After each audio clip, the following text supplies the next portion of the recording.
ओम शांति। आज दिनांक 26 जून 2022 बाबा ने महावाक्य में हम बच्चों को जो वरदान दिया, वरदान का मनन कर उसका स्वरूप बनेंगे। बाबा वरदान में कहते, परमात्म श्रीमत के आधार पर हर कदम उठाने वाले अविनाशी वर्षे के अधिकारी भव। आज अविनाशी पिता परमात्मा हम अविनाशी आत्माओं को अविनाशी वर्षे के अधिकारी भव का वरदान दे रहे हैं। वरदान में बाबा कह रहे हैं, परमात्म श्रीमत के आधार पर हर कदम उठाने वाले अविनाशी वर्षे के अधिकारी भव। डिटेल में बाबा कहते, संगम युग पर आप श्रेष्ठ भाग्यवान आत्माओं को जो परमात्म श्रीमत मिल रही है, यह श्रीमत ही श्रेष्ठ पालना है। बिना श्रीमत अर्थात परमात्म पालना के एक कदम भी उठा नहीं सकते। ऐसी पालना सतयुग में भी नहीं मिलेगी। अर्थात बाबा हम बच्चों को इस श्रेष्ठ संगम युग की श्रेष्ठता बता रहे हैं कि यह जो श्रेष्ठ संगम युग है, इस श्रेष्ठ संगम युग पर श्रेष्ठ पिता परमात्मा अर्थात भाग्य विधाता भगवान इस धरा पर भारत भूमि पर अवतरित होता है और ब्रह्मा तन का आधार लेकर ब्रह्मा मुख द्वारा हम बच्चों को अविनाशी वर्षे का अधिकारी बनाता है।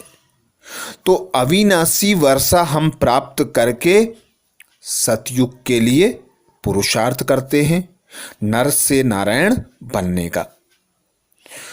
अभी हम तमो प्रधान पतित हैं। पतित को बाबा आकर ब्राह्मण बनाते हैं, ब्राह्मण से फिर फरिश्ता बनाकर देवता बना देते हैं। तो बाबा कहते, इस श्रेष्ठ संगम युग पर श्रेष्ठ भगवान आता है और तुम बच्चों को जो श्रीमत देता है, उसी श्रीमत के आधार पर कदम उठाओ और श्रेष्ठ बन जाओ। तो बाबा की जो पालना है, बाबा का जो स्नेह है, बाबा हम बच्चों से जो प्यार करते हैं, वही प्यार बाबा की श्रीमत है।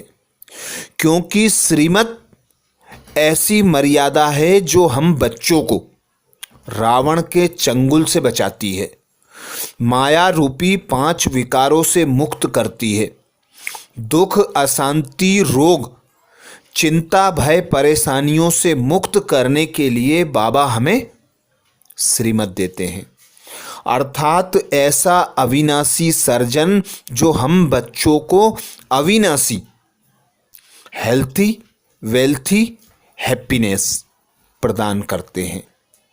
हेल्थ वेल्थ हैप्पीनेस देने वाला एक ही परमात्मा है जो 21 जन्मों तक के लिए हम बच्चों को संपूर्ण संपन्न बना देता है, अविनाशी खजानों से भरपूर बना देता है। तो यदि हम बच्चे यही श्रीमत रख लें कि श्रेष्ठ संगम युग है, श्रेष्ठ भगवान आया हुआ है, श्रेष्ठ मत देकर हम बच्चों को सतयुग में जाने के लिए मार्ग बता रहा है, इस स्मृति से भी हम संपन्न संपूर्ण बन जाएंगे, अविनाशी वर्षे के अधिकारी बन जाएंगे। बाबा जो हम बच्चों को आकर मत देते हैं, तो बाबा कहते हैं, तुम्हें यह परमात्म पालना मिलती है, एक कदम भी तुम परमात्म श्रीमत के बिना उठा नहीं सकते। क्योंकि तुम्हारी बुद्धि जो पत्थर बुद्धि थी, अब पारस बुद्धि बन गई है। अब तुम ज्ञान को समझ गए हो, तो तुम श्रीमत के आधार पर ही हर संकल्प करते हो, बोलते हो, कर्म करते हो। इसी में तुम बच्चों का कल्याण समाया हुआ है। अभी प्रत्यक्ष अनुभव से कहते हो कि हमारा पालनहार स्वयं भगवान है। यह नशा सदा इमर्ज रहे तो बेहद के खजानों से भरपूर स्वयं को अविनाशी वर्षे के अधिकारी अनुभव करेंगे। प्रत्यक्ष अनुभव बाबा के साथ का यह नशा रहता है कि हम संपन्न संपूर्ण बन रहे हैं, इच्छा मात्रम अविद्या बन रहे हैं, हम 5 भूतों से मुक्त हो रहे हैं। तो बाबा कहते अविनाशी वर्षे से भरपूर होने के लिए सिर्फ इतना याद रखो कि इस संगम युग पर भगवान भाग्य विधाता हमारी पालना करता है, हमें अपना बच्चा बनाता है। यहाँ हम ईश्वर के बच्चे बनते हैं। सतयुग में भी हमें ऐसा जन्म प्राप्त नहीं होगा, वहाँ भी हमें देवताओं की संतान कहेंगे, पर यहाँ स्वयं भगवान भाग्य विधाता हमें अपनी संतान बनाता है। तो ऐसा श्रेष्ठ भाग्य, ऐसी श्रेष्ठ प्राप्तियाँ जो अखुट अविनाशी 21 जन्मों के लिए चलेंगी। तो उसके लिए बाबा की श्रीमत पर कदम रख कर चलना है। मर्यादा के अंदर रहकर अपना खान पान, चाल चलन, संकल्प बोल, रहन सहन सब कुछ श्रीमत अनुसार करना है। स्लोगन में बाबा कहते सपूत बच्चा वह है जो संपूर्ण पवित्र और योगी बन स्नेह का रिटर्न देता है। सपूत बच्चा वह है जो संपूर्ण पवित्र और योगी बन स्नेह का रिटर्न देता है। स्नेह हम देखते हैं कोई माता पिता अपने बच्चे की पालना करते हैं तो वह बच्चा कुछ गलती भी कर देता है तो भी उसके प्रति शुभ भावना, शुभ कामना रखते हैं। फिर भी कोई गाली दे दे या कुछ करे बच्चा तो भी उसके ऊपर उपकार की भावना ही रखते हैं। ऐसे ही हमारा पिता परमात्मा हम बच्चों के अपकारों को भुलाकर निस्वार्थ स्नेह कर हमें विश्व का मालिक बनाने आया है। तो उस पिता के निस्वार्थ स्नेह का रिटर्न बाबा कहते इस अंतिम जन्म में पवित्र बनो, योगी बनो। तो जो बच्चे बाबा की श्रीमत अनुसार संपूर्ण पवित्र बनते हैं, सदा उस पिता परमात्मा की याद की लगन में मगन होते हैं। बाबा की नज़र में वही बच्चे सपूत बच्चे हैं, अर्थात पवित्र आत्मा, योगी आत्मा ही बाबा का सपूत संतान है। आज बाबा ने महावाक्य में हम बच्चों को जो मुख्य सार सुनाया, सार का मनन करेंगे। बाबा कहते मीठे बच्चे, इस शरीर रूपी रथ पर विराजमान आत्मा रथी है। रथी समझकर कर्म करो तो देह अभिमान छूट जाएगा। इस शरीर रूपी रथ पर विराजमान आत्मा रथी है। रथी समझकर कर्म करो तो देह अभिमान टूट जाएगा।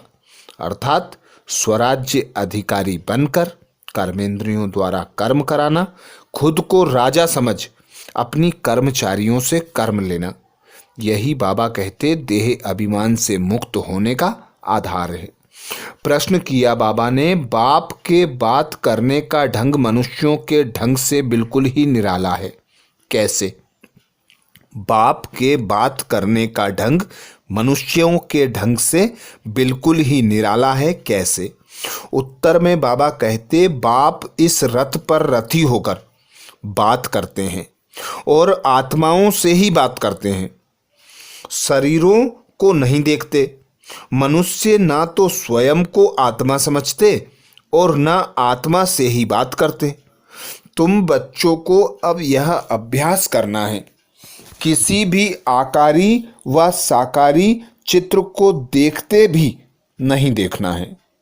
आत्मा देखो और एक विदेही बाप को अर्थात पिता परमात्मा को याद करो। गीत सुनाया बाबा ने, तुम ही हो माता पिता, तुम ही हो बंधु सखा, तुम ही हो।